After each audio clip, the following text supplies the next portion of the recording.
Hello दोस्तों, स्वागत है आप सभी लोगों का राजस्थान एकेडमी पर। मैं प्रवीण सिंह आप सभी लोगों के साथ में लगातार विभिन्न प्रकार की प्रतियोगी परीक्षाओं के लिए क्लासेस लेकर के आता हूं। जैसा कि आप सभी लोगों के लिए आरएएस प्रीलिम्स एग्जाम के लिए मैंने साइंस और मैथमेटिक्स की क्लासेस की घोषणा के लिए एक छोटा सा वीडियो मैंने पहले ही डाल दिया था और आज से हम जो है आरएएस एग्जाम के लिए साइंस के अंदर जो भी क्वेश्चंस आपके आ चुके हैं 1992 से लेकर के अभी तक 2023 आरएएस प्रीलिम्स तक के सभी क्वेश्चंस को ईयर वाइज करने वाले हैं। यह प्लेलिस्ट हमारे यूट्यूब चैनल पर आप लोगों के लिए फ्री ऑफ कॉस्ट अवेलेबल रहेगी, तो आप लोग जो है वीडियो को देख सकते हैं और ये देख सकते हैं कि किस प्रकार के क्वेश्चंस आए हैं और इन क्वेश्चंस का साथ में मैं एक्सप्लेनेशन भी दूंगा ताकि इससे और कोई एक्स्ट्रा अगर क्वेश्चन बन सकेगा तो वो भी आपके क्लियर हो जाएगा। और आपको बड़ी अच्छी बात बता दूं कि जो आपका आरएएस प्रीलिम्स का जो सिलेबस है उसके अंदर जो साइंस का पाठ्यक्रम दे रखा है वह साइंस का पाठ्यक्रम, विज्ञान का पाठ्यक्रम हमेशा वही रहा है, यानी कि 1992 में भी इसी टाइप के क्वेश्चन पूछे गए हैं जो आपके 2023 के अंदर पूछे गए यानी 2023 में। ठीक है, तो चलिए आज का सेशन हम शुरू करते हैं जल्दी से। और हमारे ये ऑफिशियल जो पेपर्स हैं वो पूरे हमने देख करके वहीं से जो है आपका जो पुरानी बुक्स है वहां से उठाए हैं।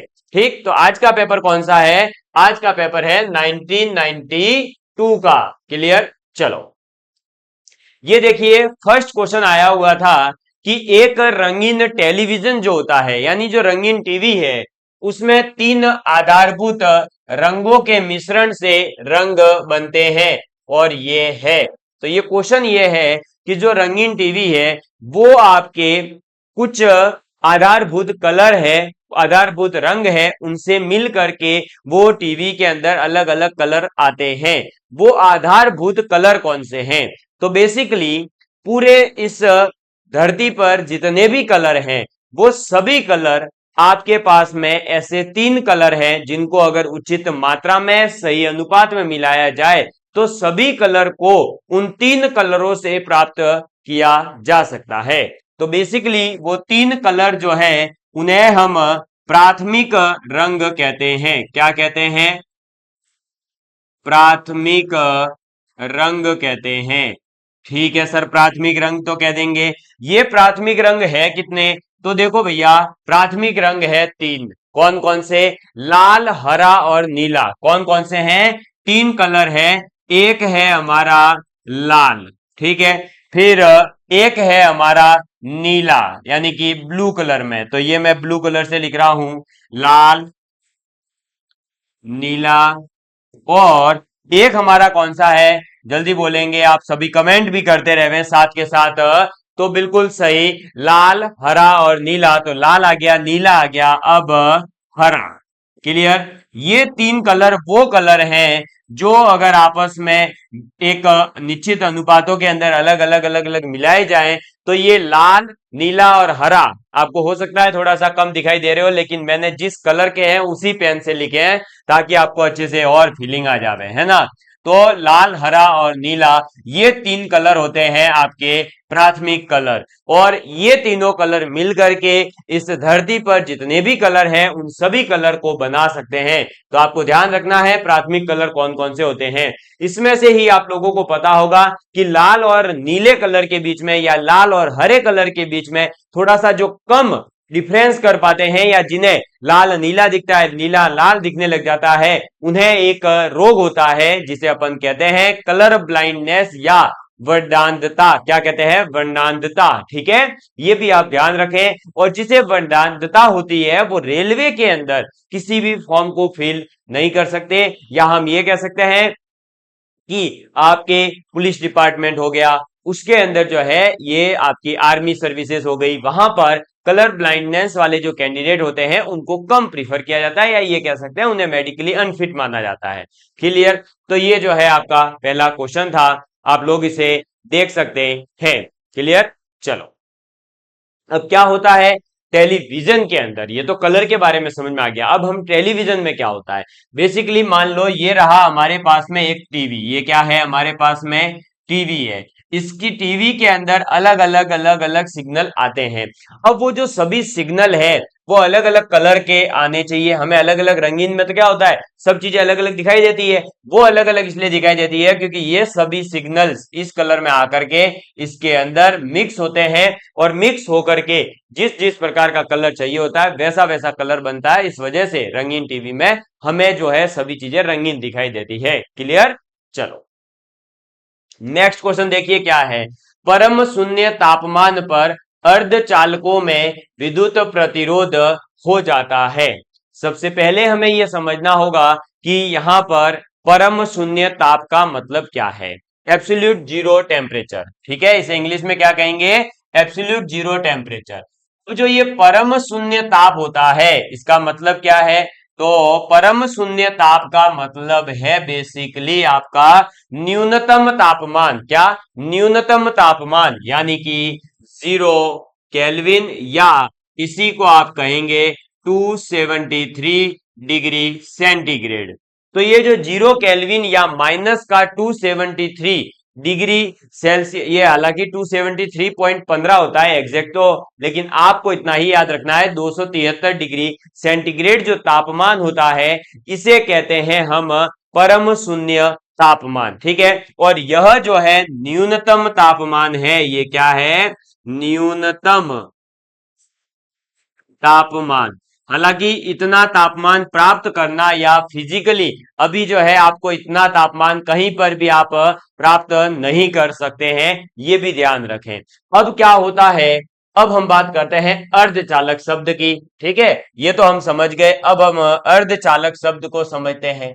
देखिए, अर्धचालक शब्द का मतलब है बेसिकली जो भी पदार्थ हैं, जो भी मैटर्स होते हैं, उनको 3 भागों में बांटा जा सकता है, चालक, अर्धचालक और कुचालक। ठीक है, अब जो चालक होते हैं वो अपने अंदर से करंट को आसानी से जाने देते हैं, किसी भी प्रकार का कोई भी विरोध नहीं करते हैं। फिर बात की जाए कुचालक की, तो कुचालक ऐसे होते हैं जो अपने अंदर से धारा को बिल्कुल भी प्रवाहित होने नहीं देते। ठीक है, अब चालक और कुचालक हो गए कंप्लीट, या हम इसे जो है कई बार इंसुलेटर कहते हैं। ठीक है, अब बचा कौन, अब बचा हमारे पास अर्धचालक। तो अर्धचालक जो होते हैं वो ऐसे पदार्थ होते हैं जो आवेश को जाने भी देते हैं और आवेश को नहीं भी जाने देते। सर ऐसा कैसे? तो देखो, इनकी एक कंडीशन होती है कि अगर आपने टेम्परेचर बढ़ाया, क्या टेम्परेचर बढ़ाया, तो अर्धचालक क्या होगा, अपने अंदर से आवेश को जाने देगा। अगर आपने टेम्परेचर कम किया तो फिर अर्धचालक अपने अंदर से आवेश नहीं जाने देते हैं। ठीक, तो अर्धचालक का मतलब क्या होता है वो आपको समझ में आ गया होगा, और अर्धचालक की प्रॉपर्टी क्या है, इसके क्या गुण है वो ध्यान होना चाहिए। तो ये क्या करता है, कम तापमान पर, कम तापमान पर कुचालक, ये जब आपका टेम्परेचर कम होगा यानी तापमान कम है तो ये किसकी तरह काम करेगा, कुचालक के रूप में काम करेगा। और अगर जो है आपका अधिक तापमान है, टेम्परेचर क्या है, अधिक है, तो अधिक तापमान है, वैसे इनकी सबकी इक्वेशन होती है लेकिन अपने को वहां तक नहीं जाना है। ठीक है, तब ये क्या होगा, चालक होगा। तो अर्धचालक क्या होता है ये समझ में आ गया होगा, और इसके अंदर ये प्रॉपर्टी होती है। अब बताओ, कम तापमान पर वह कुचालक है, और कुचालक है इसका मतलब वह अपने अंदर से धारा को बिल्कुल नहीं जाने दे रहा है, इसका मतलब इसका जो प्रतिरोध है वो क्या होगा, अधिक होगा। तो कम तापमान पर यह कुचालक है, और कुचालक है यानी कि इसका प्रतिरोध क्या होगा प्यारे दोस्तों, प्रतिरोध अधिक होगा। ठीक है, वहीं पर अगर मैं बात करूं अधिक तापमान पर यह चालक है, इसका मतलब इसका प्रतिरोध, रेजिस्टेंस कितना हो जाएगा, तो इसका प्रतिरोध कम होगा। ठीक है सर, ये बात हमें समझ में आ गई है। अब देखिए तो अच्छे से, भाई कम तापमान पर कुचालक है, प्रतिरोध अधिक है, और यहां पर देखो परम शून्य तापमान क्या होता है, न्यूनतम तापमान है, और न्यूनतम तापमान पर क्या होगा, अधिकतम प्रतिरोध होगा। और किसी भी वस्तु का कुछ भी, अधिकतम क्या हो सकता है भाई, उसका प्रतिरोध मान लो, उसमें से धारा प्रवाहित होना मान लो, उसके आवेश मान लो, अधिकतम से अधिकतम क्या होगा इस धरती पर कोई चीज है तो वो अधिकतम से अधिकतम हो सकती है अनंत। क्या? अनंत हो सकती है, इनफाइनाइट हो सकती है, इनफाइनाइट से बड़ा तो कोई हो ही नहीं सकता। इसीलिए परम शून्य तापमान पर अर्धचालकों में जो विद्युत प्रतिरोध होगा वो कैसा होगा? अनंत होगा। या आपके संपूर्ण लिखा हुआ भी था, कंप्लीट लिखा हुआ, कंप्लीट मतलब पूरी तरह से ही प्रतिरोध करेगा, बिल्कुल भी जाने नहीं देगा। ठीक, तो ये समझ में आ गया, इस टाइप का क्वेश्चन पूछा गया है। और अभी आपके आगे अपन जब 2022-23 वाले पेपर डिस्कस करेंगे आगे बाद में, तब आपको पता चलेगा कि वहां पर यह क्वेश्चन तक आया हुआ है परम शून्य तापमान क्या है या अर्धचालक क्या है। अब आपको यह भी बता दूं कि अर्धचालक जो होते हैं वो कौन कौन से तत्व होते हैं, ये भी थोड़ा सा ध्यान रखना। तो आपका जैसे कि कार्बन है, सिलिकॉन है, ठीक है, ये अर्धचालक में गिने जाते हैं। जर्मेनियम है, अब ये नाम पूछ लिए जाए तो आपको पता होने चाहिए। जर्मेनियम यानी जीई, सिलिकॉन यानी एसआई, कार्बन यानी सी। ठीक है, ये बात आपको ध्यान रखनी है। और 20 तक तो आपको परमाणु क्रमांक भी याद होने चाहिए। कार्बन का परमाणु क्रमांक है 6, सिलिकॉन का है 14।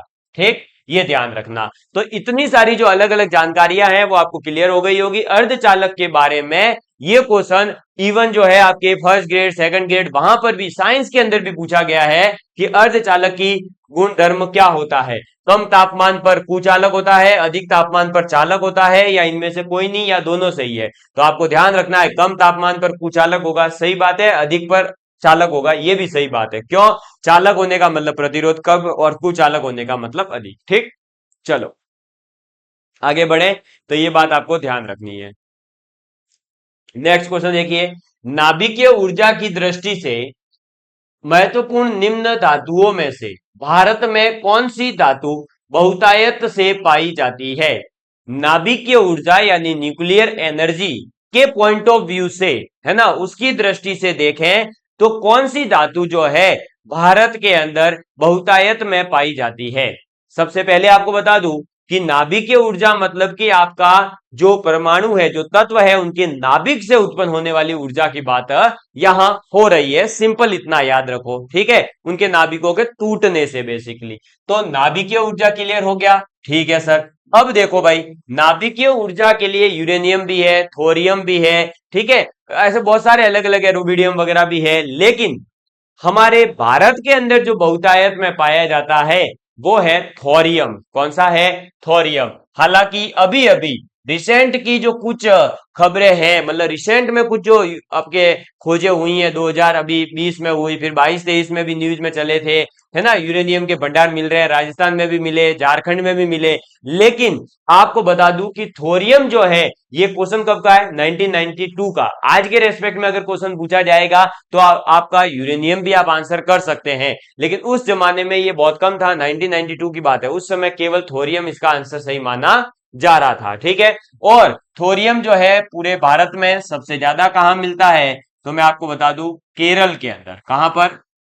केरल के अंदर। और केरल के अंदर भी जो समुद्र तट है, उस समुद्र तट पर पाई जाने वाली जो बालू मिट्टी है, उस बालू मिट्टी के अंदर ये थोरियम पाया जाता है। तो केरल में भी कहां पर? समुद्र तट पर। ठीक है, ये ध्यान रखें, समुद्र तट पर। और अगर बात करें अभी यूरेनियम की, तो यूरेनियम जो है आपके झारखंड के अंदर, कहां पर? तो ये आपका जादूगोड़ा जो है, वहां पर इसके भी भंडार मिले हैं। किसके? वहां पर, तो जादूगोड़ा में। हालांकि अब तो बाड़मेर वगैरह में भी इसके कह रहे हैं, अब देखते हैं, है ना। तो अभी उस पर नहीं जाना अपने को, तो इतना याद रखना है, क्वेश्चन जिस समय का है उसके पॉइंट ऑफ व्यू से ये आंसर था। तो ये उस समय झारखंड में भी मिलते थे। ठीक, चलो, तो ये आपको ध्यान रखना है, यूरेनियम को यू से रिप्रेजेंट किया जाता है, थोरियम को टीएच से रिप्रेजेंट किया जाता है। आगे इनका और भी कुछ चीजें अपन देखेंगे। नेक्स्ट क्वेश्चन है, अगर किसी वस्तु को 8 किलोमीटर प्रति सेकंड के वेग से अंतरिक्ष में फेंका जाए तो क्या होगा? अरे, जब मैंने आपको स्पेस टेक्नोलॉजी पढ़ाई है, हाँ मेरे प्यारे दोस्तों, अगर आप हमारे चैनल पर पहली बार विजिट कर रहे हैं तो आप प्लेलिस्ट के अंदर जाइए, स्पेस टेक्नोलॉजी पूरी डिटेल के अंदर 15 वीडियो में पढ़ा रखी है, डिफेंस टेक्नोलॉजी चल रही है, इंफॉर्मेशन टेक्नोलॉजी पढ़ा दी गई है, राजस्थान के विशेष संदर्भ में साइंस एंड टेक्नोलॉजी आपको पढ़ा दी गई है। तो आप प्लेलिस्ट के अंदर जाकर देखेंगे तो आरएएस प्रीलिम्स के लिए बहुत अच्छी क्लासेस हमारे चैनल पर अवेलेबल है, या सीईटी के लिए देखें, फर्स्ट ग्रेड सेकंड ग्रेड कोई भी एग्जाम हो सभी के लिए अवेलेबल है।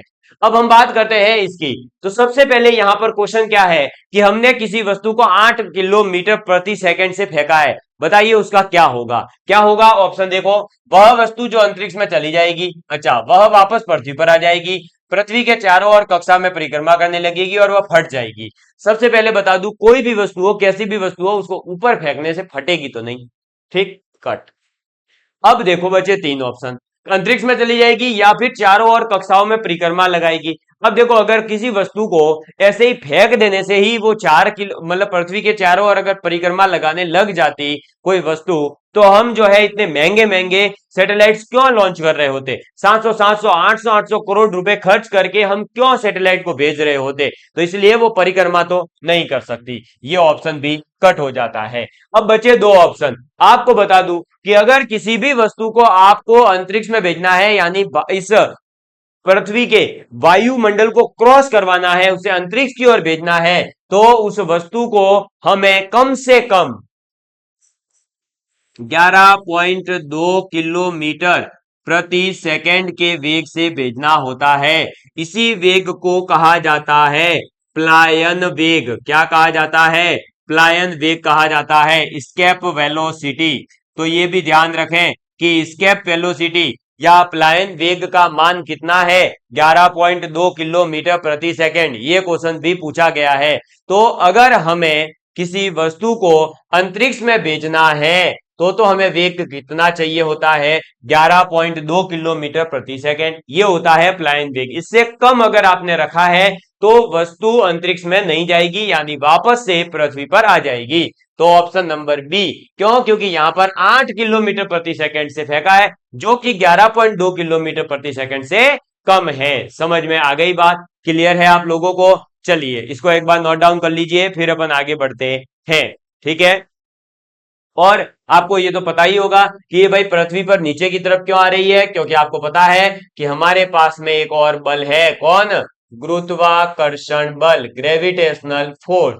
ये जो ग्रेविटेशनल फोर्स है, गुरुत्वाकर्षण बल है, इस गुरुत्वाकर्षण बल के कारण वस्तु वापस से नीचे की तरफ आती है। तो आपसे यही क्वेश्चन इस फॉर्मेट में भी पूछा जा सकता है कि यदि हम किसी वस्तु को गुरुत्वाकर्षण बल के बाहर भेजना चाहते हैं तो उसका वेग कितना होना चाहिए, तब भी आंसर यही होगा। यानी अल्टीमेटली अगर आप ये चाहते हैं कि इस गुरुत्वाकर्षण बल को हम चीर करके आगे बढ़े, तो हमारी वस्तु कम से कम 11.2 किलोमीटर एक सेकंड में क्रॉस करनी चाहिए, ठीक। चलो नेक्स्ट क्वेश्चन, पानी का आपेक्षिक घनत्व सर्वाधिक निम्नलिखित तापमान पर होता है।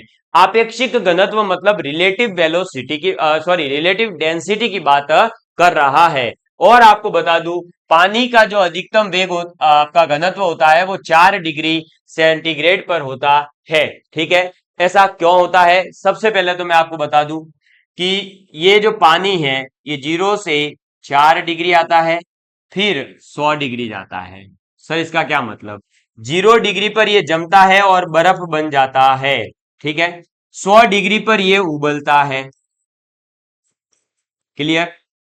अब देखो भाई, सीधी सी बात है कि ये 4 डिग्री पर अगर इसका जो है अधिकतम घनत्व है, क्या है, अधिकतम अगर घनत्व है, तो इसका जो आयतन होगा, अधिकतम इसका क्या है, घनत्व है, तो इसका आयतन क्या होगा, बताओ।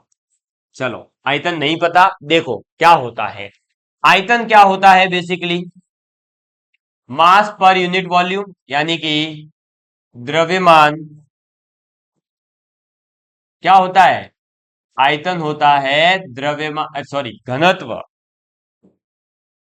घनत्व क्या होता है, तो घनत्व होता है आपका द्रव्यमान बट्टे आयतन। अब बताओ, अगर घनत्व अधिकतम है तो आयतन क्या होगा, न्यूनतम होगा। क्या होगा, न्यूनतम होगा। चलो तो एक चीज तो आपको पता चल गई कि पानी जो है वो 4 डिग्री सेंटीग्रेड पर अधिकतम घनत्व रखता है और न्यूनतम आयतन रखता है। अब जब 100 डिग्री सेंटीग्रेड की बात करें तो पानी उबलता है। उबलने का मतलब वो पानी के रूप में है और इससे आगे जाएगा तो वो भाप के रूप में कन्वर्ट होना शुरू होता है। और 0 डिग्री सेंटीग्रेड पर वो क्या है? बर्फ है। अब बताइए आयतन कहां पर ज्यादा है? बताइए। या घनत्व की बात करें तो आप सीधे सीधे आयतन से कंपैरिजन करो। देखो इसका जो आयतन है वो तो क्या होगा? ऑब्वियस सी बात है, बर्फ का आयतन क्या होगा? तो आयतन जो है वो कम होगा। आयतन क्या होगा? कम होगा। और अगर आयतन कम है तो यहां पर क्या होगा? घनत्व अधिक होगा। क्लियर? लेकिन अगर मैं बात करूं उबलते हुए पानी की तो वहां पर आयतन जो है वो तो क्या हो जाता है? अधिक हो जाता है। आयतन क्या होता है? अधिक होता है। इसका मतलब यहां पर घनत्व क्या होगा? कम होगा। तो सर ऐसा कैसे? पहले घनत्व अधिक हुआ फिर अधिकतम पर पहुंचा और फिर ये कम हो गया। बिल्कुल सही बात है। पानी जो है इसका एक एब नॉर्मल बिहेवियर होता है। पहले जो है इसका क्या होता है? घनत्व बढ़ता है। ठीक है। भाई अधिक था, वहां से बढ़ते बढ़ते अधिकतम घनत्व पे आता है और फिर घनत्व जो है कम होना शुरू हो जाता है। तो इसका जो ग्राफ बनता है ना वो इस प्रकार का होता है, ऐसे। और ये होता है 4 डिग्री सेंटीग्रेड टेम्परेचर। समझ में आ गई बात? तो ये चीज आपको ध्यान रखनी है पानी के बारे में। अब इसमें देखो जरूरी नहीं है यही वापस पूछा जाए, हो सकता है इसमें से ये पूछ लिया जाए कि बर्फ जो होता है उसका आयतन पानी के कंपैरिजन में, या फिर ये पूछ लिया जाए कि 4 डिग्री सेल्सियस पर आपका घनत्व अधिक होगा या 0 डिग्री पर। तो घनत्व तो 4 डिग्री सेल्सियस पर तो अधिकतम होता है, उससे अधिक तो कहीं होता ही नहीं है। और न्यूनतम आयतन भी इधर ही होता है। इस प्रकार का क्वेश्चन आपसे इस पानी के बिहेवियर के बारे में पूछा जा सकता है। इसे जो है आप अगर साइंस के स्टूडेंट है तो आपने इसे पढ़ा होगा कि एब नॉर्मल बिहेवियर ऑफ वाटर, और वहां यही पढ़ाया जाता है। एब नॉर्मल बिहेवियर होता है वाटर का। ठीक है, तो ये ध्यान रखेंगे और इसका स्क्रीनशॉट ले लीजिए, फिर हम आगे की तरफ बढ़ते हैं। क्लियर? चलो नेक्स्ट क्वेश्चन देखेंगे। ये रहा। अगर चालू नाभिकीय रिएक्टर, नाभिकीय रिएक्टर का मतलब है जो ये नाभिकीय ऊर्जा वगैरह बना रहे हैं ना, वहां पर जो भी नाभिकीय रिएक्टर यानी अलग अलग यूरेनियम थोरियम वगैरह इनकी जो रिएक्शन करवाई जा रही है, जो रिएक्टर है जिसके अंदर इनकी रिएक्शंस करवाई जा रही है, उस यंत्र की बात कर रहे हैं। वहां पर अगर जो है कंट्रोल छड़ों का उपयोग नहीं किया जाए तो क्या होगा? ये आपसे पूछा जा रहा है। अब देखो भाई, तो क्या होगा?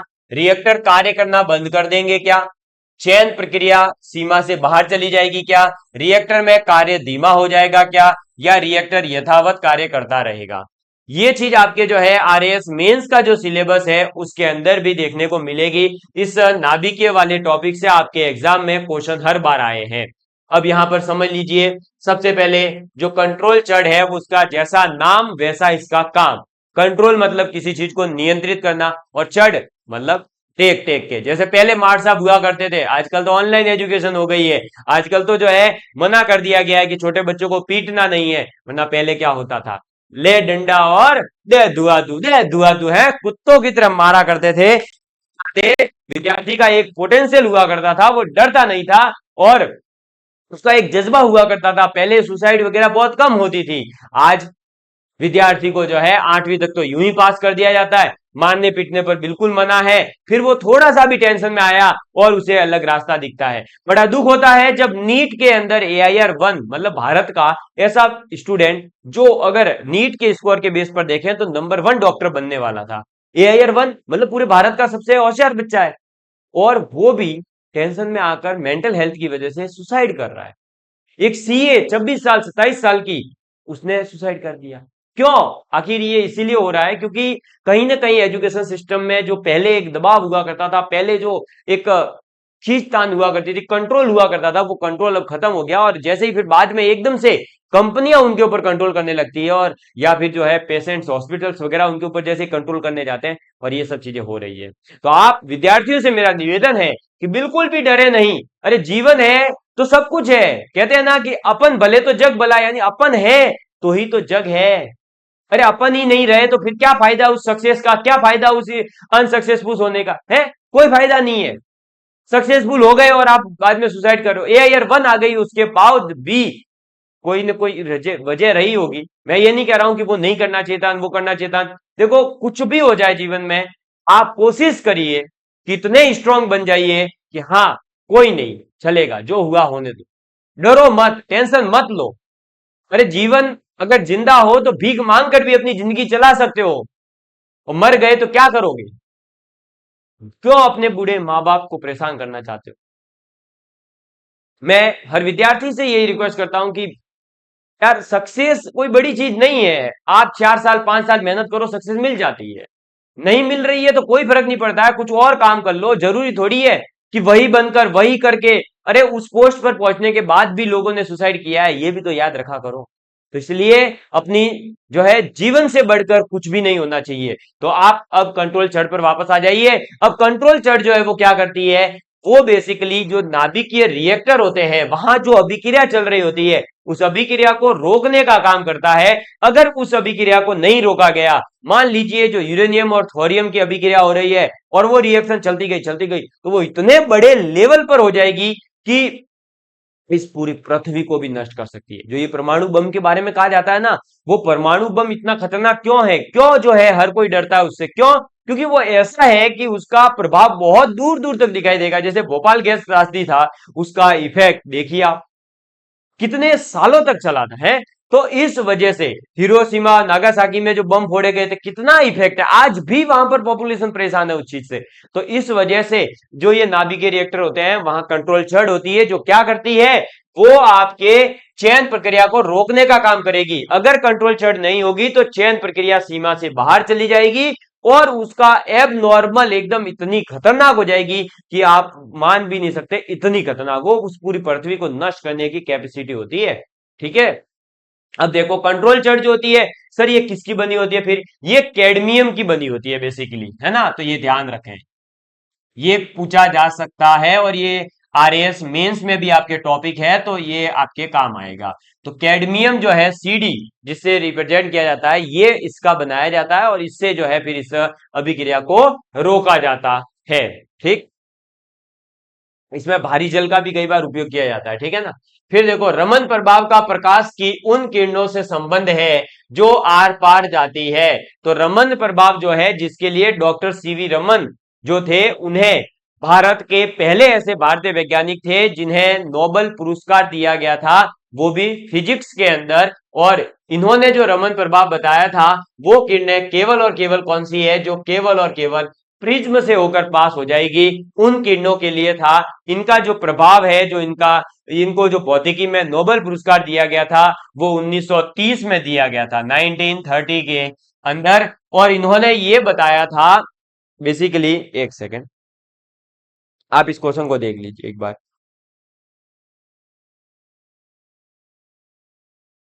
तो ये जो है बेसिकली केवल प्रिज्मों से पास होने वाली जो किरणें थी, उनके लिए ये प्रभाव दिया गया था। और जो प्रकाश का प्रकीर्णन आप पढ़ते हैं ना, उसी को कहा जाता है रमन प्रभाव, ये भी ध्यान रखें, प्रकाश का प्रकीर्णन, ठीक है, उसी को कहा जाता है रमन प्रभाव। और ये जो है आपकी प्रकाश की उन किरणों से संबंधित था जो केवल और केवल प्रिज्म से होकर गुजर जाती है। अब प्रिज्म क्या होता है, तो एक ट्रायंगल शेप में होता है, जो कांच से बना हुआ होता है, जैसे आपके लेंस वगैरह होते हैं, उसी टाइप से इससे लाइट पास की जाती है और प्रकाश को, उसके स्पेक्ट्रम बनाए जाते हैं, 7 अलग अलग विबग्योर तैयार किया जाता है, ठीक है ना। क्या तैयार किया जाता है, तो आप ये थोड़ा सा ध्यान रखें कि जब यहां से ये आपका, अगर मान लो प्रिज्म है और यहां से अगर आपके प्रकाश आ रहा है, तो ये प्रकाश यहां आने के बाद में 7 अलग अलग कलर में टूट जाता है और वो होता है विबग्योर। ठीक है, लाल रंग सबसे ज्यादा जो है डेविएट होता है, वॉयलेट कलर सबसे कम होता है, बीच में इसके येलो कलर होता है, ठीक है, ये ध्यान रखें। चलिए इसको नोट डाउन कर लीजिएगा, फिर अपन आगे बढ़ते हैं। नोट डाउन करिए एक बार जल्दी से, फिर आगे बढ़ते हैं। नेक्स्ट है देखो, लकड़ी, लोहे व मोम के समान आकार के टुकड़ों को समान ऊंचाई से पृथ्वी पर गिराया जाता है। कौन सा टुकड़ा सर्वप्रथम पृथ्वी की सतह पर पहुंचेगा? यानी कि कोई व्यक्ति है जो एक छत पर खड़ा हो गया, उसने क्या करा, एक लकड़ी का टुकड़ा लिया, एक लोहे का टुकड़ा लिया और एक कागज का टुकड़ा या मोम का टुकड़ा ले लिया। ठीक है, कई बार कागज का टुकड़ा भी आता है, ये क्वेश्चन कई बार अलग अलग एग्जाम में पूछा जा चुका है, आईआईटी जेईई मेंस में भी कई बार आ चुका है। तो लकड़ी, लोहे और मोम के टुकड़े को अगर जो है आप ऊपर से फेंक रहे हो, तो बताइए कि कौन सा टुकड़ा जो है सर्वप्रथम आएगा। आपको बता दूं, कभी भी किसी भी वस्तु को ऊपर से नीचे फेंक रहे हो, वो सभी वस्तुएं समान वेग से आती है और समान समय लगता है आने में। चाहे तो आप जो है किसी भी भारी वस्तु को फेंको, चाहे कितनी भी हल्की वस्तु को फेंको, नीचे आने में उतना ही समय लगता है और समान समय पर ही आएगी। तो सभी की सभी तीनों लकड़ी और मोम और लोहा सभी साथ साथ जो है पृथ्वी पर पहुंचेगी।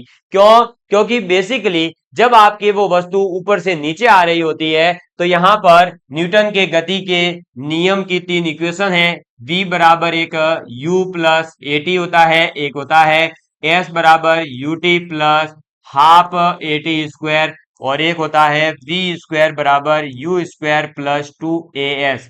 ये तीन न्यूटन के गति की समीकरणें हैं और इन समीकरणों का उपयोग करके इस टाइप के क्वेश्चन को सॉल्व कर सकते हैं। अगर आप आईआईटी की तैयारी कर रहे होते मेरे से, मैं फिजिक्स पढ़ा रहा होता, तो जरूर मैं जो है इसको न्यूमेरिकली सॉल्व करके बताता।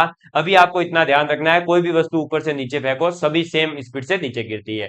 अदरवाइज आप यहाँ पे ये कर सकते हैं कि इनको इनिशियली जब ये पकड़ी गई थी तब इनका वेग कितना होगा, शून्य। यहाँ शून्य पुट करिए, v बराबर आ जाएगा ए टी। क्या आएगा? A T. अब v बराबर ए टी आ गया, यानी अंतिम वेग जो है वो त्वरण और t पर डिपेंड करेगा, यानी समय पर। अब जो a है वो गुरुत्व त्वरण लगता है, यानी g, तो v बराबर आ जाता है जी टी। अब बताइए यहां पर कहीं भी इस वेग के अंदर कहीं पर भी द्रव्यमान यानी उस वस्तु के भार के बारे में कोई बात की है क्या? नहीं की। इसलिए जो वस्तु है उसके भार पर निर्भर नहीं करेगा कि पहले कौन सी वस्तु आएगी और बाद में कौन सी आएगी। तो भारी हो चाहे हल्की हो, वस्तु सभी समान समय पर ही एक साथ नीचे आएगी। ये नोट डाउन कर लीजिए आप, फिर हम आगे बढ़ते हैं। ठीक है, चलो ये देखिए, द्रवित द्रवीकृत पेट्रोलियम गैस जिसे अपन एलपीजी कहते हैं, ठीक है, निम्नलिखित का मिश्रण है। तो एलपीजी गैस जिसे आप अपने घरेलू उपयोग में ले रहे हैं, अपने घर पर जो गैस लगी हुई है वो एलपीजी गैस ही है। वो जो है आपके किसका होती है मिश्रण? तो इसको याद रखने का तरीका है कि कोई भी कार्बनिक पदार्थ है ना, मैं आपको इसको याद करवा देता हूं। कार्बनिक पदार्थ जो है वो आपके एक कार्बन से शुरू होते हैं। कितने से? एक कार्बन से। एक कार्बन जो होता है उसे अपन मैथ कहते हैं। क्या कहते हैं मेरे प्यारे दोस्तों? मैथ कहते हैं। तो आप एलपीजी के अंदर, क्या एलपीजी के अंदर मैथ को छोड़ दीजिए। ठीक, अब एक कार्बन को छोड़ दिया तो अगला जो पदार्थ बनेगा वो दो कार्बन से बनेगा, फिर तीन कार्बन से और फिर चार कार्बन से। तो दो कार्बन वाला जो होता है उसे कहते हैं अपन एथ। ठीक है, क्या कहते हैं? एथ। तो आप एथ या ईथ कह सकते हैं, तो ईथ कह दो। ठीक है, तीन कार्बन वाला जो होता है उसे अपन कहते हैं प्रोप, और चार कार्बन वाला जो होता है उसे कहते हैं ब्यूट। तो आपको बता दूं कि जो एलपीजी है उस एलपीजी के अंदर कितने शब्द है? देखो, एलपीजी द्रवीकृत पेट्रोलियम गैस, तो यहां पर ये तीनों याद रखने हैं। ठीक है, मतलब इथेन, प्रोपेन और ब्यूटेन। ठीक है, इथेन, प्रोपेन और ब्यूटेन, तो ऑप्शन नंबर बी। आपको ये ध्यान रखना है सीएनजी के अंदर मीथेन होती है, एलपीजी के अंदर मीथेन नहीं होती है। तो यहां पर जो है मैं अलग पेन से और लिख देता हूं कि सीएनजी, इसमें कौन होता है? सीएनजी में मीथेन इंक्लूड होती है। ठीक, एलपीजी के अंदर आपका मीथेन नहीं होता है। तो याद कैसे रखेंगे? कोई भी कार्बनिक पदार्थ है, कार्बनिक जो रसायन है पूरी की पूरी, वो एक कार्बन से शुरू हुई थी, मीथेन से। तो आप एक कार्बन को भूल जाओ क्योंकि एक कार्बन की कोई वैल्यू नहीं रही। अब कार्बन की वैल्यू कहां से रहेगी? तो दो, तीन और चार। दो है यानी कि ईथ कहते हैं, तीन होते हैं तो प्रोप कहते हैं, चार होते हैं तो ब्यूट कहते हैं। अब इसमें क्या है? सभी सिंगल बॉन्ड है, तो इथेन, प्रोपेन और ब्यूटेन। इसलिए एलपीजी में क्या होता है? प्रोपेन, ब्यूटेन और इथेन। यहां पर ऑप्शन उल्टे दे रखे थे। ठीक है, ये ध्यान रखना। मीथेन जो है वो आपके किसमें होती है, सीएनजी के अंदर होती है, कंप्रेस्ड नेचुरल गैस, ठीक है, संपीड़ित प्राकृतिक गैस कहा जाता है। और ये होता है द्रवीकृत पेट्रोलियम गैस। द्रवीकृत पेट्रोलियम गैस मतलब कि द्रव के रूप में कन्वर्ट की गई गैस है, ठीक है। बेसिकली क्या किया जाता है, इनको सबको जो है इतना प्रेशराइज किया जाता है कि ये सब द्रव के रूप में कन्वर्ट होते हैं, जबकि सीएनजी में जो है मीथेन वगैरह इनको इतना कंप्रेस्ड किया जाता है कि ये गैस के रूप में कन्वर्ट हो जाते हैं, ठीक। चलो आगे बढ़ेंगे, इनको आप नोट डाउन कर लीजिए। नेक्स्ट क्वेश्चन है, निम्नलिखित में से किस अम्ल में ऑक्सीजन नहीं है। ऑक्सीजन का मतलब क्या होता है, ओ। ओ का परमाणु क्रमांक होता है 8, ठीक है। परमाणु क्रमांक भी याद रखा करो। द्रव्यमान संख्या जो इसकी है वो 16 होती है, ठीक है। ये दो चीजें भी ध्यान रखें, हर तत्व की लगभग 20 तक तो याद कर ही लेवे। ऑक्सीजन की 8 होती है, उसका परमाणु क्रमांक और द्रव्यमान कितना होता है, 16 होता है। अब हम बात करें नाइट्रिक एसिड की। नाइट्रिक एसिड को जो है बेसिकली सोरे का अम्ल भी कहा जाता है, और नाइट्रिक अम्ल जो होता है वो HNO3 होता है। क्या होता है, HNO3, ठीक है ना। ये एक सेकंड, क्या होता है, HNO3, ये होता है नाइट्रिक एसिड जो सोरे का अम्ल कहलाता है। तो इसमें तो ऑक्सीजन है, ये तो नहीं होगा। सल्फ्यूरिक एसिड, सल्फ्यूरिक एसिड जो होता है बेसिकली वो होता है H2SO4, ठीक है। और इसके अंदर भी है ऑक्सीजन। इसे अपन जो है गंधक का अम्ल कहते हैं। गंधक इसलिए कहते हैं क्योंकि इसके अंदर सल्फर होता है। और आपको बता दूं, जो आप लहसुन है, प्याज है, आपका मूली है, इन सभी के अंदर सल्फर पाया जाता है, इसीलिए वो ऐसी गंध देते हैं, ठीक है। ये भी ध्यान रखें। इस के अंदर भाई जो अगर कई बार पूछ लिया जाता है कि सल्फर जो है इसमें गंधक कहलाता है, ठीक। फिर हाइड्रोक्लोरिक एसिड, जिसे अपन नमक कहते हैं, नमक नहीं कहते बेसिकली, अगर वो सोडियम क्लोराइड होता है तो नमक होता है, तो ये गलत छप गया है यहाँ पर। तो हाइड्रोक्लोरिक एसिड जो है वो HCl कहलाता है, और HCl के अंदर कहीं पर भी ऑक्सीजन है क्या, नहीं है। तो ऑप्शन नंबर सी आपका आंसर हो जाएगा, ठीक है। तो याद रखें, नाइट्रिक अम्ल जो है वो HNO3 होता है जिसमें ऑक्सीजन है, जिसे सोरे का अम्ल भी कहते हैं। फिर आपका सल्फ्यूरिक अम्ल है जिसे अपन H2SO4 पढ़ेंगे, और इसके अंदर जो है बेसिकली ऑक्सीजन है। और सल्फर जो है इसके अंदर पाया जाता है। सल्फर जो है आपका, ये प्याज है, मूली है, आपका लहसुन है, इनको खाने से जो गंध आती है वो भी इस सल्फर की उपस्थिति के कारण ही आती है, ठीक। चलो नेक्स्ट देखिए, आणविक संरचना के बारे में निम्नलिखित में से कौन सा कथन सही है। आणविक संरचना का मतलब है कि जो अणु है उसकी संरचना के बारे में। ये परमाणु अणु और जो बेसिक एकदम केमिस्ट्री का शुरुआती पॉइंट होता है वहां से आया है क्वेश्चन, और ये आपके भी सिलेबस में है। पहला ही पॉइंट आपके दैनिक वाला है, वहां पर ये पूछा जाता है। अब देखो बात कर लेते हैं। तो जो कोई भी अगर आपका परमाणु है तो उसके अंदर बेसिकली दो भाग होते हैं। एक होते हैं इलेक्ट्रॉन, और एक होता है नाभिक। क्या होते हैं, दो भाग होते हैं, एक होता है इलेक्ट्रॉन और एक होते हैं नाभिक, ठीक है। ये जो नाभिक है, इस नाभिक के अंदर भी दो भाग पाए जाते हैं, या दो अलग अलग तत्व पाए जाते हैं छोटे छोटे से। कौन कौन से, तो एक होते हैं हमारे क्या, प्रोटॉन, ठीक। एक होते हैं हमारे न्यूट्रॉन। कौन होता है, न्यूट्रॉन। सबसे पहले ध्यान रखना है कि जो हमारे पास में ये प्रोटॉन है ये पॉजिटिवली चार्ज होते हैं। न्यूट्रॉन जो है वो आपके न्यूट्रल होते हैं, उदासीन होते हैं, यानी कोई चार्ज नहीं, तो उदासीन, ठीक है। और जो इलेक्ट्रॉन होते हैं वो नेगेटिव चार्ज होते हैं। ये जो इलेक्ट्रॉन है वो आपके इन कक्षाओं के अंदर घूमते हैं, ठीक है। ऐसे अलग अलग अलग नाभिक के चारों ओर कक्षाएं होती है, उन कक्षाओं में घूमते हैं, ठीक है। अब देखो तो क्या पूछा है, और थोड़ा सा इसके बारे में और भी बताऊंगा, लेकिन क्वेश्चन देख लो कि आणविक संरचना के बारे में कौन सा सत्य है। तो देखो, न्यूट्रॉन और इलेक्ट्रॉन न्यूक्लियस में होते हैं। इस नाभिक को ही इंग्लिश में न्यूक्लियस कहा जाता है, ठीक है, इतना तो पता ही होगा। और इलेक्ट्रॉन और न्यूट्रॉन, सॉरी हाँ, न्यूट्रॉन और इलेक्ट्रॉन न्यूक्लियस में होते हैं क्या। अरे भाई, नाभिक में तो कौन होता है, प्रोटॉन और न्यूट्रॉन, बता तो दिया। इलेक्ट्रॉन तो नाभिक के बाहर होते हैं, वो तो कक्षाओं में घूमते हैं, ठीक। तो पहला ऑप्शन कट। इलेक्ट्रॉन और प्रोटॉन न्यूक्लियस में होते हैं, नहीं, इलेक्ट्रॉन तो बाहर घूमेंगे। प्रोटॉन और न्यूट्रॉन न्यूक्लियस में होते हैं, हाँ ये बात तो सही है।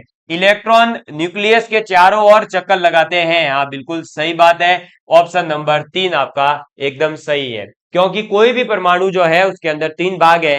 पहले तो दो, कौन कौन से, इलेक्ट्रॉन और नाभिक, ठीक है। नाभिक के अंदर दो भाग पाए जाते हैं, प्रोटॉन और न्यूट्रॉन। न्यूट्रॉन जो है वो उदासीन होते हैं, प्रोटॉन जो है पॉजिटिवली चार्ज होते हैं, इलेक्ट्रॉन जो है वो नेगेटिवली चार्ज होते हैं।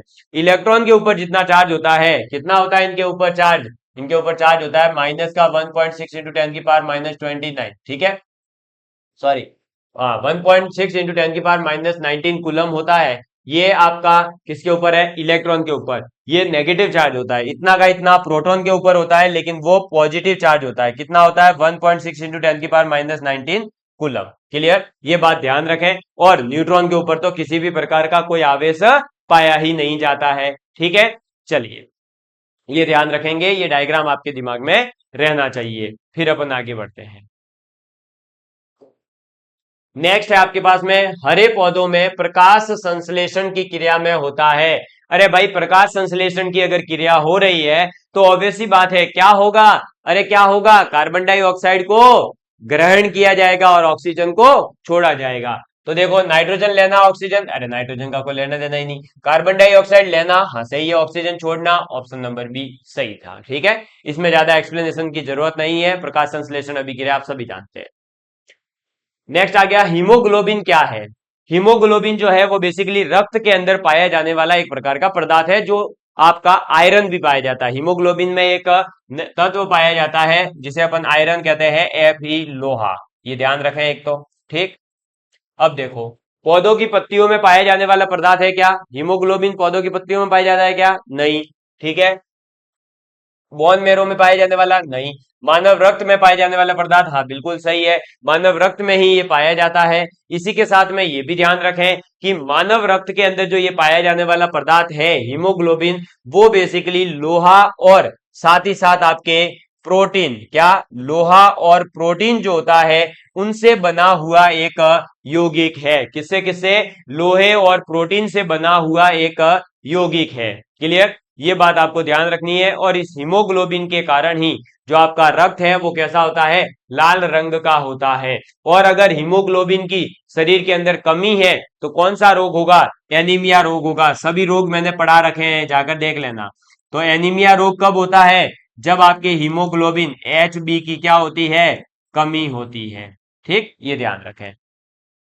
चलो, ये और आपको ये भी बता दूं, विटामिन के की अगर कमी है, हालांकि ये क्वेश्चन शायद आगे आ जाएगा, इस टाइप का पूछा गया है, विटामिन के की अगर कमी है तो शरीर में रक्त का थक्का नहीं जमता है, ठीक है, जिसे क्या कहते हैं, केवलोफ्लेविन कहते हैं। आगे देखो, नेक्स्ट है आपका, अगर अग्नाशय में जो है खराबी हो जाएगी तो क्या होगा। अरे भाई, अग्नाशय का काम क्या होता है, अग्नाशय का काम होता है कि इंसुलिन और ग्लूकागॉन वगैरह जो है उनको बनाना है। अब ये हार्मोन क्रिएट नहीं होंगे, बस ऑप्शन नंबर बी, ठीक है। और अग्नाशय जो है वो बेसिकली क्या होता है, तो ये आपको पता ही है, ठीक है। ये क्या करेगा, तो अग्नाशय जो है वो आपके ड्यूडेनम के सिरे जो होते हैं, या ये कह सकते हैं ड्यूडेनम का जो मोड होता है, उस मोड के अंदर ये स्थित होता है। क्योंकि आपने अग्नाशय का डायग्राम देख रखा होगा, इस प्रकार से अपने शरीर में बताया जाता है। तो यहाँ पर जो है ये मोड के अंदर अग्नाशय उपस्थित रहती है, ठीक है। और ये क्या करती है, तो आपके इंसुलिन हार्मोन जो होता है उसके स्त्राव करता है। और उसका स्त्राव होने से क्या होगा, शरीर के अंदर जो शर्करा है, शुगर है, उसकी मात्रा को नियंत्रित करता है। और अगर वो खराब हो गया है तो क्या करेगा, इंसुलिन की मात्रा नियंत्रित नहीं होगी और शुगर हो जाएगा, ठीक है। इसी के साथ में ये भी बात आपको ध्यान रखनी है। और फिर पाचन वाचन भी अच्छा नहीं रहता है।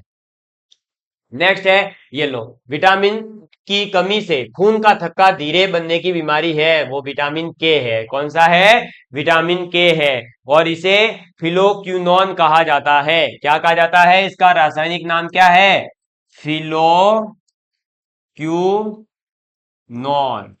ठीक है, फिलोक्यूनोन, फिलोक्यूनोन, ये याद रखेंगे। तो विटामिन के का जो रासायनिक नाम है वो फिलोक्यूनोन होता है। और इसकी कमी से क्या हो जाता है, तो शरीर में रक्त का जो थक्का जमता है वो जल्दी से नहीं थमता है, जैसे अपने चोट वगैरह आ जाती है ना, ठीक है, वो। और इसे जो है अपन राजशाही रोग भी कहा जाता है, ठीक है। क्यों कहा जाता है, कमेंट करके बताना। विटामिन सी की कमी से कौन सा रोग होता है, तो स्कर्वी हो जाता है। कौन सा होता है, स्कर्वी। विटामिन ई की कमी से क्या होता है बताइए, तो विटामिन ई की कमी से जो है बेसिकली क्या होगा, नपुंसकता आ जाएगी। क्या आ जाएगी, नपुंसकता आ जाएगी। नपुंसकता। और फिर विटामिन डी की कमी से तो क्या होगा, तो विटामिन डी तो हमें मिलता है किससे, अरे भाई ये मिलता है हमें किससे मिलता है रे, जल्दी बताओ किससे मिलता है रे, सूर्य से मिलता है, धूप से मिलता है, तो सूखा रोग हो जाएगा। ठीक है, ये ध्यान रखना। आगे देखो, हड्डियां मजबूत होती है इससे। जीवों में आनुवांशिक लक्षण संतान में ले जाए जाते हैं, तो आनुवांशिक लक्षण जिन्हें संतान में ले जाने का काम कौन करेगा, तो क्रोमोसोम के द्वारा किया जाता है। क्रोमोसोम को हिंदी में गुणसूत्र कहा जाता है। मानव शरीर के अंदर कितने गुणसूत्र पाए जाते हैं, ये क्वेश्चन कई बार पूछा गया है। कितने गुणसूत्र, तो 46। लेकिन गुणसूत्र जोड़े कितने पाए जाते हैं, तो आंसर होता है 23। लेकिन अगर पूछ लिया जाए कि लिंग गुणसूत्र कितने होते हैं या लिंग गुणसूत्र जोड़े कितने होते हैं, तो लिंग गुणसूत्र जोड़ा जो है वो केवल एक होता है। बाकी के 22 जोड़े जो हैं वो तो अलिंग गुणसूत्र होते हैं। तो अलिंग गुणसूत्र कितने होते हैं, 22 जोड़े, या संख्या में पूछे तो 44 और एक जोड़ा। ठीक है, जिसे अपन लिंग गुणसूत्र कहते हैं, जिससे अपना लिंग निर्धारित होता है, और वो है दो केवल। और ये जो लिंग गुणसूत्र होते हैं इसमें भी पुरुष के अंदर कौन कौन से होते हैं, तो पुरुष के अंदर एक्स वाई होता है, और मादा के अंदर कौन सा होता है, एक्स एक्स होता है औरत के अंदर। ठीक है, सीधी सी बात है, इसको ध्यान रखना। तो मानव शरीर में गुणसूत्र कितने पाए जाते हैं, 46 पाए जाते हैं, जिसमें से जोड़े कितने हैं, तो 23 जोड़े हो जाएंगे, क्योंकि दो दो मिलकर एक जोड़ा बनाते हैं। 23 जो है उसमें से लिंग गुणसूत्र जोड़े कितने हैं, तो एक जोड़ा है, दो गुणसूत्र लिंग होते हैं, बाकी के जो 44 है वो अलिंग गुणसूत्र होते हैं, कायिक गुणसूत्र भी कहा जाता है। ठीक है, लिंग गुणसूत्र जो है पुरुष में तो एक्स वाई होता है, मादा में एक्स एक्स होता है। ये जो आनुवांशिकी है इसके बारे में बताया तो किसने था, तो आपको पता होगा, ग्रेगर जॉन मेंडल ने। ठीक है, ग्रेगर जॉन मेंडल ने इसके बारे में बताया था, इसीलिए इनको इसका क्या माना जाता है, आनुवंशिकी का पिता माना जाता है। क्या माना जाता है, पिता। इन्होंने जो है मटर पौधे पर क्या करा था, प्रयोग करा था। मटर के अलावा इनका एक और पौधा था, हरीशियम, जिसके बारे में एलडीसी के अंदर पूछा गया। ये जो हरीशियम है इसे अपन हॉकवुड भी कहते हैं। ये क्वेश्चन पूछा गया था कि बताइए मेंडल ने मटर के अलावा कौन से पौधे पर प्रयोग किया था, तो वो था हिरीशियम, जिसे अपन हॉकवुड कहते हैं। और मटर के पौधे पर इन्होंने जो है प्रयोग किया था। मटर के बारे में तो हर कोई जानता है, हिरीशियम के बारे में कोई जानता होगा तो काम बनेगा।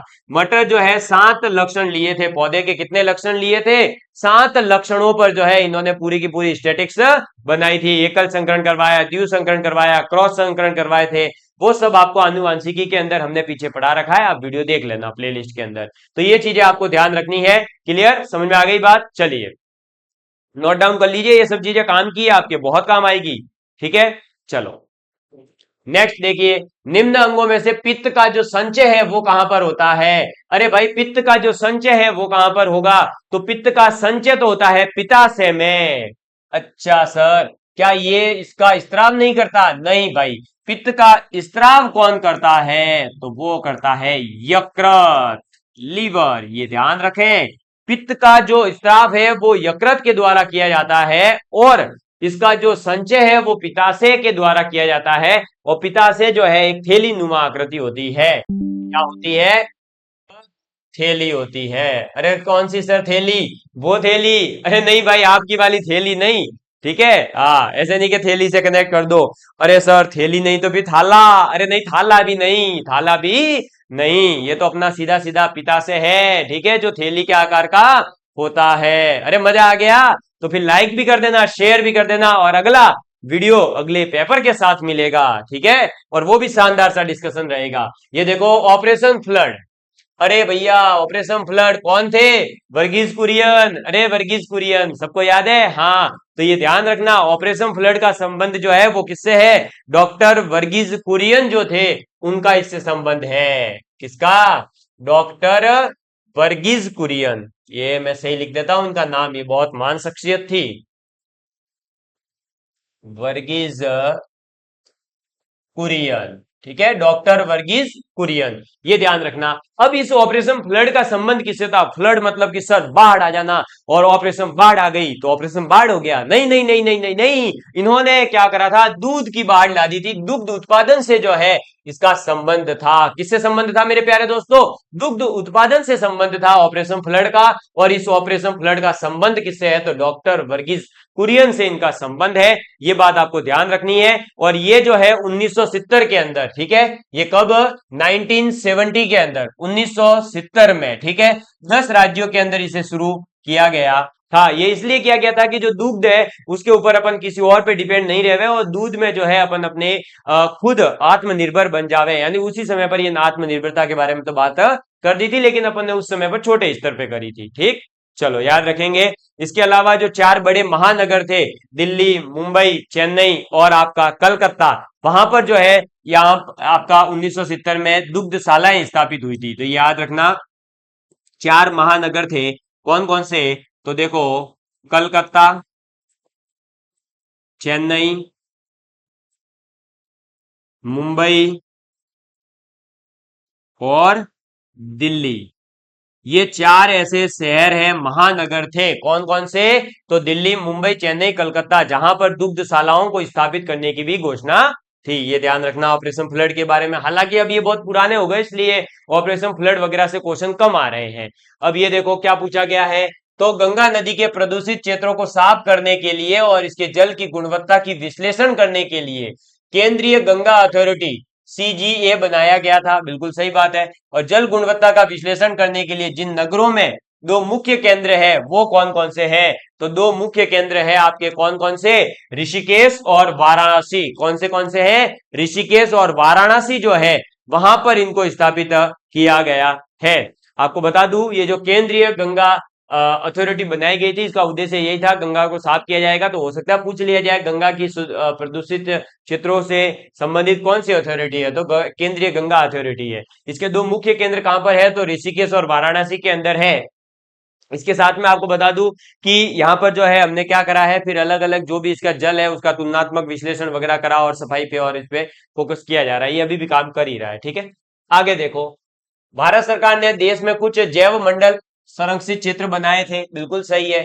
निम्नलिखित में से कौन सा क्षेत्र सबसे पहले स्थापित किया गया था? सबसे पहले स्थापित किया गया था नीलगिरी। कौन सा किया गया था? सबसे पहले स्थापित होने वाला जो जैव मंडल संरक्षित क्षेत्र था भारत में, वो था नीलगिरी। कौन सा था? नीलगिरी था। ठीक है, इसके बाद में तो जो है भारत में अभी लगभग 18 तक हम पहुंच चुके हैं। कितने? 18 जैव मंडल संरक्षित क्षेत्र है। ये बात आपको ध्यान रखनी है। और इस 18 में से भी बड़ी बात यह है कि 12 ऐसे हैं जो विश्व के अंदर घोषित है, यानी कि जो यूनेस्को है उसके द्वारा विश्व जैव मंडल आरक्षित क्षेत्रों में भी घोषित कर दिया है। कितनों को? 12 को। ठीक है, ये करंट के टॉपिक है, इसलिए इनको कंटिन्यूस पढ़ोगे तब समझ में आते हैं ज्यादा। फिर ये देखो, ग्रीन हाउस इफेक्ट वह प्रक्रिया है। ग्रीन हाउस इफेक्ट क्या होता है? ग्रीन हाउस इफेक्ट का मतलब है जो सूर्य से आने वाली किरणें हैं, वो बेसिकली क्या होगी कि हमारे जो है ये जो हमारे पास में अलग अलग गैसें हैं, जैसे कार्बन डाइऑक्साइड हो गई, मीथेन हो गई, इनकी वजह से क्या होता है कि जो प्रकाश की किरणें आ रही है उसके साथ में गर्मी आती है। वो गर्मी जो है बेसिकली इस पृथ्वी पर ही रुक रही है, और उसके रुकने से ही क्या हो रहा है? तापमान पृथ्वी का लगातार बढ़ता जा रहा है। इस बार की गर्मी आप लोगों को सभी को पता ही है। इसी के कारण ओजोन क्षरण भी हो रहा है। ठीक है, जिसकी वजह से पराबैंगनी किरणें भी जो है पृथ्वी पर डायरेक्ट आएगी तो और ज्यादा नुकसान होगा। तो ये जो है ग्रीन हाउस इफेक्ट का मतलब ये हो गया कि इससे क्या होता है कि जो कार्बन डाइऑक्साइड है उसके द्वारा जो इंफ्रारेड विकिरण है उनको शोषित करके वायुमंडल का तापमान बढ़ाया जा रहा है। ठीक है, और ग्रीन हाउस इफेक्ट से आपने देखा होगा आजकल खेती भी की जा रही है। तो ये बातें आपको ध्यान रखनी है। और इसी के साथ 1992 का आरएएस प्रीलिम्स पेपर जो है वो कंप्लीट हो गया है। अब हम मिलेंगे अगले पेपर के साथ में, उसमें भी इसी प्रकार से पूरा देखेंगे। और आपने इसमें देखा कि जो है पहले किस प्रकार के क्वेश्चंस आते थे, वही टॉपिक्स है अभी भी सिलेबस में, तो इसी प्रकार के क्वेश्चंस आपसे पूछे जाएंगे। हालांकि अब science and technology, defence technology, आपका इंफॉर्मेशन टेक्नोलॉजी, इन पर क्वेश्चन आ रहे हैं, तो वो धीरे धीरे हमें ट्रेंड के बारे में भी पता चल जाएगा। ठीक है, बाकी ये सब चीजें जो अभी आपने पढ़ी है ये बहुत काम की है। इन पर बेस्ड क्वेश्चन भी कई बार वापस से रिपीट हुए हैं, और यही सब पता चले इसीलिए मैं ये सीरीज लेकर के आया हूं। तो धन्यवाद। जय हिंद, जय भारत।